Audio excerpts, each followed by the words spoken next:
Welcome, everyone. And today's topic is why women need muscle and how to get it without the bulk.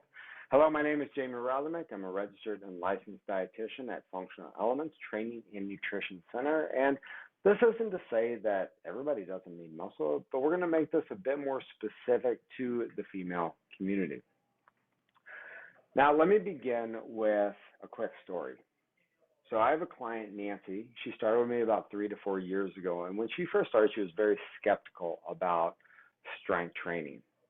Why? Because she felt it was going to make her bulky. And I tell you what, over the last 20 to 25 years that I've been doing this, this is a concern that I've heard time and time again. But let's put this one to bed, and another one for that matter.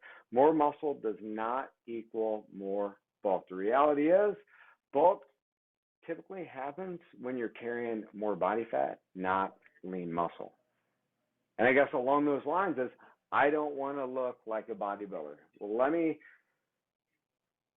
drop some knowledge on that one.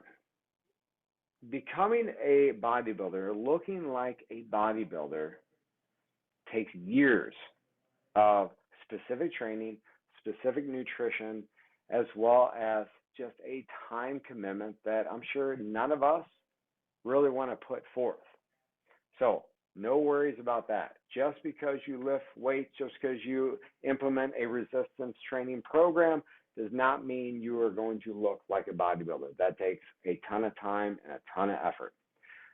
The other myth that I want to squash today is muscle mass, if lost, will eventually turn to fat. Physiologically, biologically, that does not happen.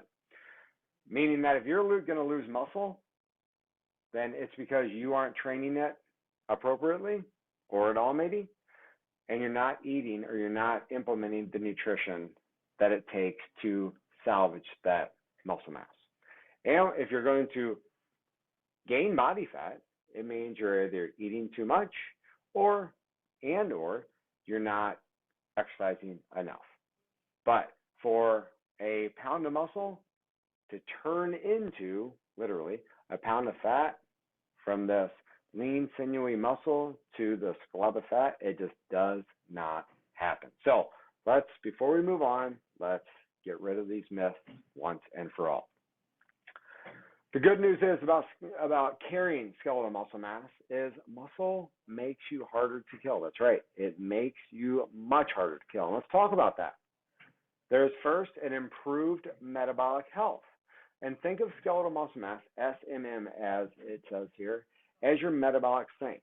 You can put a greater amount of calories, nutrients, protein, carb, fat in that sink, and it will absorb it all up. There will be an increased insulin sensitivity, which means that your muscles will uptake glucose and carbohydrates much more readily, thus decreasing your risk of diabetes. Now let's talk about improved lipid profile. There's a possibility if you aren't off the rails with your eating that carrying more muscle mass, developing skeletal muscle mass, stimulating that muscle will lower triglycerides. It will lower total cholesterol. It will lower LDLs. It will increase your good cholesterol of HDLs, thus reducing your risk of atherosclerosis. Again, making you harder to kill. What about decreasing risk of injury? Of course, from falls, from accidents. The more muscle you have, the more mobile you're going to be, the more stable you're going to be as well. So if I'm walking down some steps and I slip or I trip, one, I'll have a better opportunity to catch myself before I fall, and even if I do fall, muscle is going to help protect my bones, my joints, my organs. Again, keeping me safer. I'm harder to kill. Specific to women, what is going to make women harder to kill, besides the things I just spoke about? And unfortunately, women do have an increased risk, greater than men, of developing osteoporosis. But having skeletal muscle mass, training that skeletal muscle mass is going to create stronger bones, ligaments, tendons. Let me give you a couple of examples. I have another client, Susan. Let's talk about two clients. I have one, Susan, that she started training with me about 15, maybe even 20 years ago. She's pushing 70 now. I hope she doesn't mind me saying that.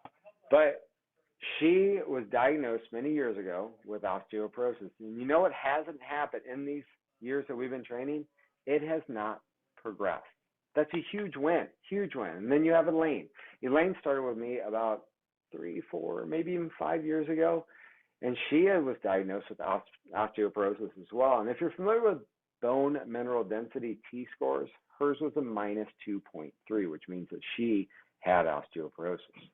Well, over the course of the years that she's been training, and she hasn't been loading up in calcium and vitamin D, just eating well and training hard, not taking medications for it, she actually reversed the negative score to negative 1.8, meaning her bone mineral density had improved.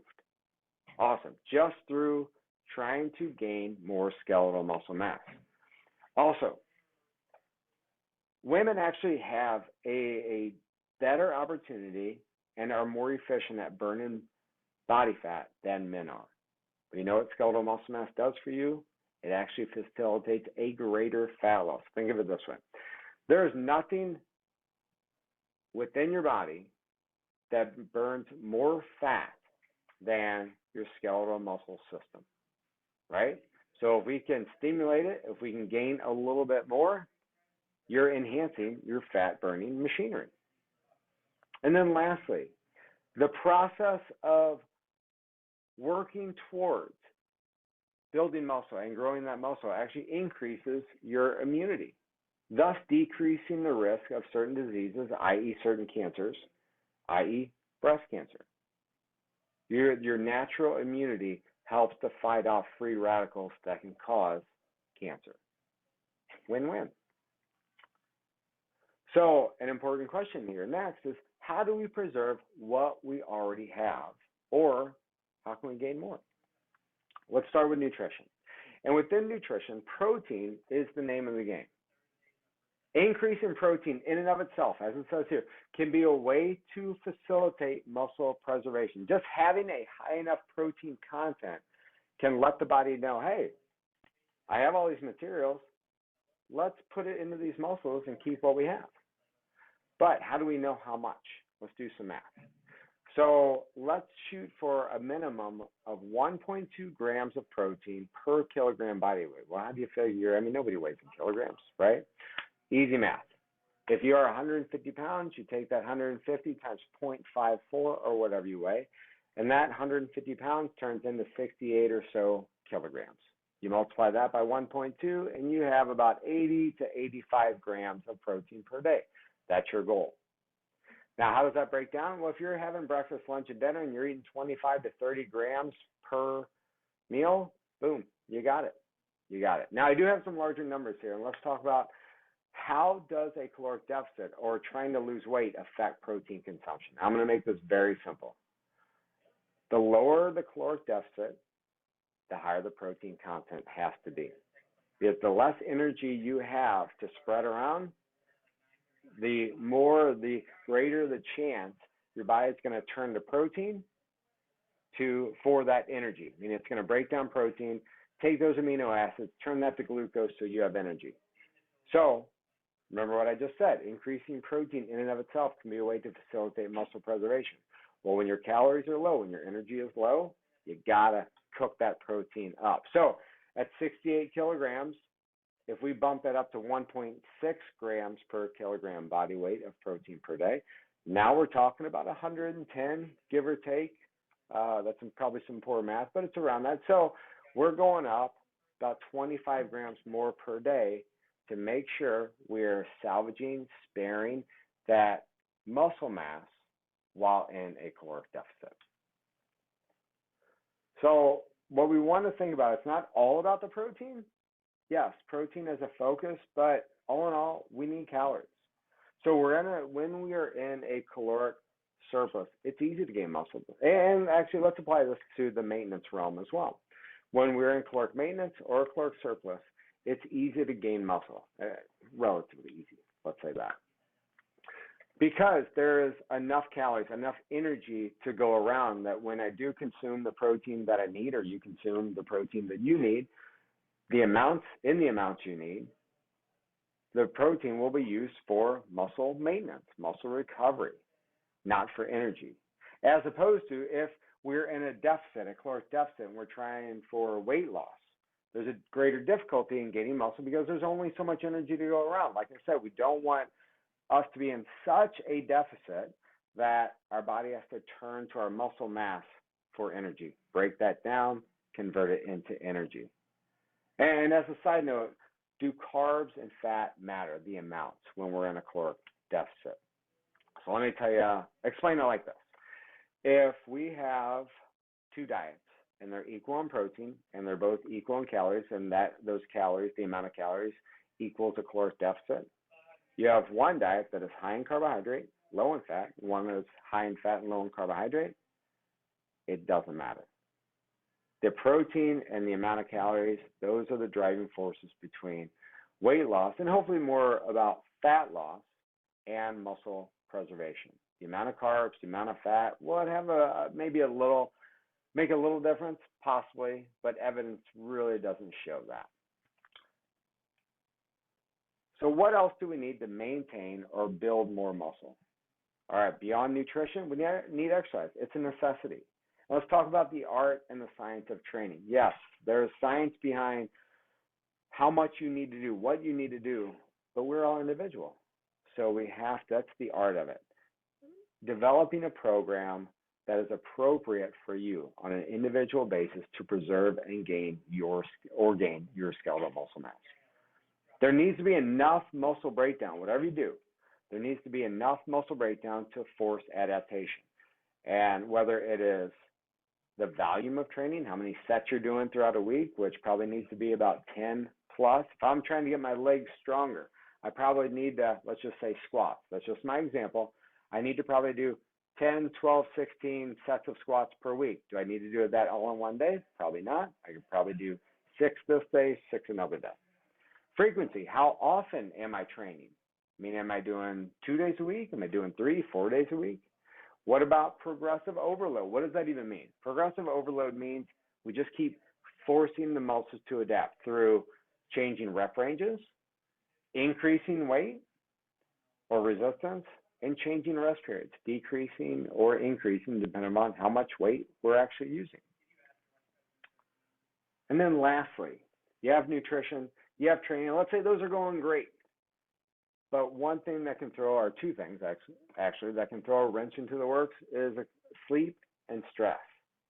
We got to manage these two things.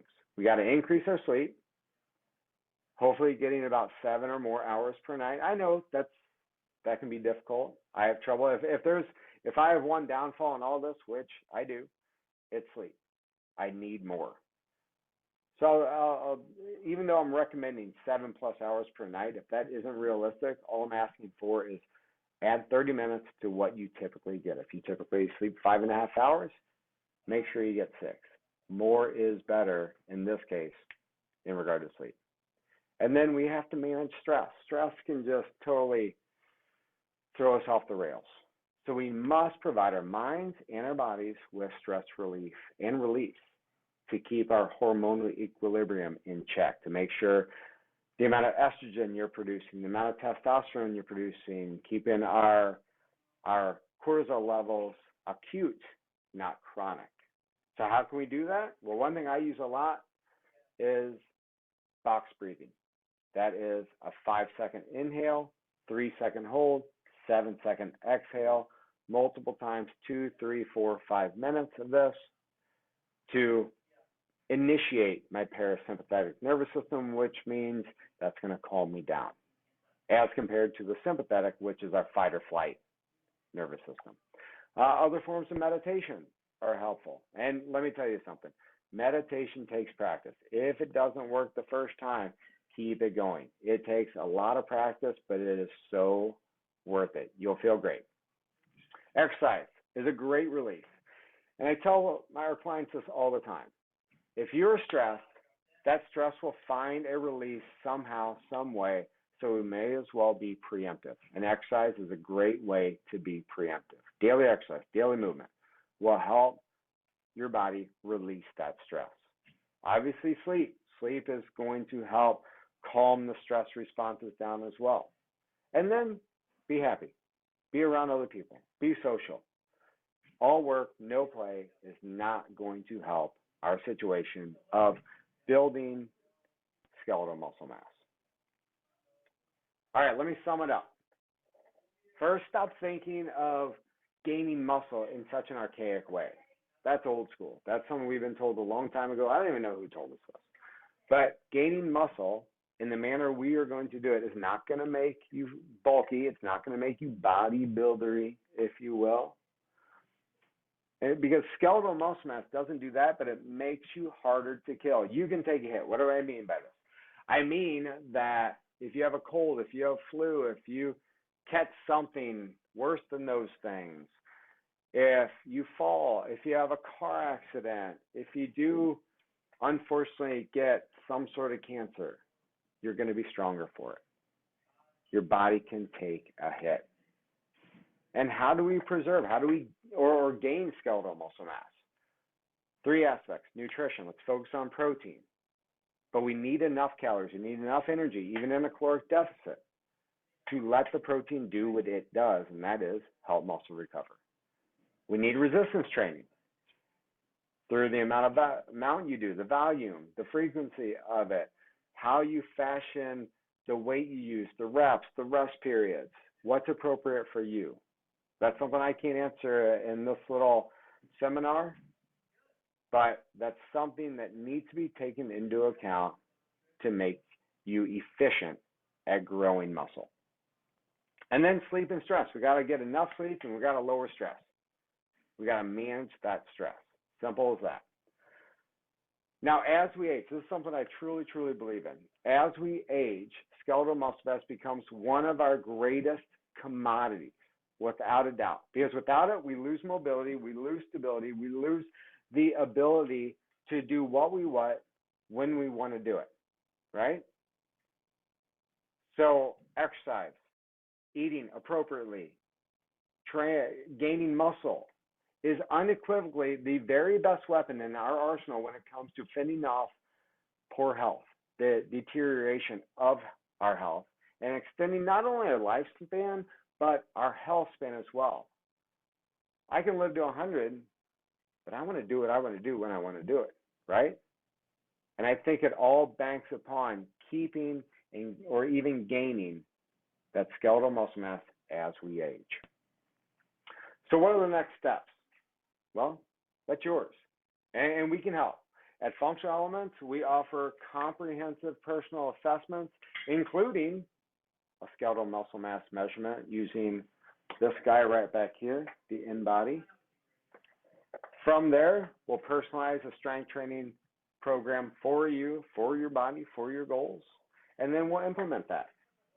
We'll implement some personal training so you can be very efficient at accomplishing what you want to accomplish, and I hope in this case it's building some more skeletal muscle mass and getting strong.